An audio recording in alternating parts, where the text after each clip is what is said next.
महाराष्ट्रातील ताज्या घडामोडी पाहण्यासाठी आजच आपल्या विदर्भ न्यूज माझा चॅनलला यूट्यूबवर सबस्क्राईब करा। विदर्भ न्यूज माझा, आवाज जनसामान्यांचा। भरधाव दुचाकीच्या धडकेत दिग्रस येथील व्यावसायिकाचा मृत्यू। भरधाव दुचाकीनं दिलेल्या धडकेत दिग्रस येथील व्यावसायिकाचा दुर्दैवी मृत्यू झाल्याची घटना आळणी यवतमाळ मार्गावरील लोणी फाट्यानजीक सोमवारी रात्री घडली। या अपघातात अब्दुल नूर अब्दुल मज्जिद वय 55 वर्ष राहणार दिग्रस यांचा मृत्यू झाला। मिळालेल्या माहितीनुसार अब्दुल नूर अब्दुल मज्जिद हे कुटुंबासह यवतमाळ येथे रुग्णालयीन कामानिमित्त गेले होते। काम आटोपल्यानंतर त्यांनी कुटुंबियांना चारचाकी वाहनानं दिग्रसकडे पाठवले, तर ते स्वतः दुचाकीनं परत निघाले होते।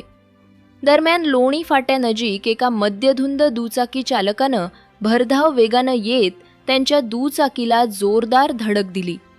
या अपघातात अब्दुल नूर यांच्या डोक्याला गंभीर दुखापत होऊन त्यांचा मृत्यू झाला। या घटनेमुळे दिग्रस परिसरात हळहळ व्यक्त होत आहे।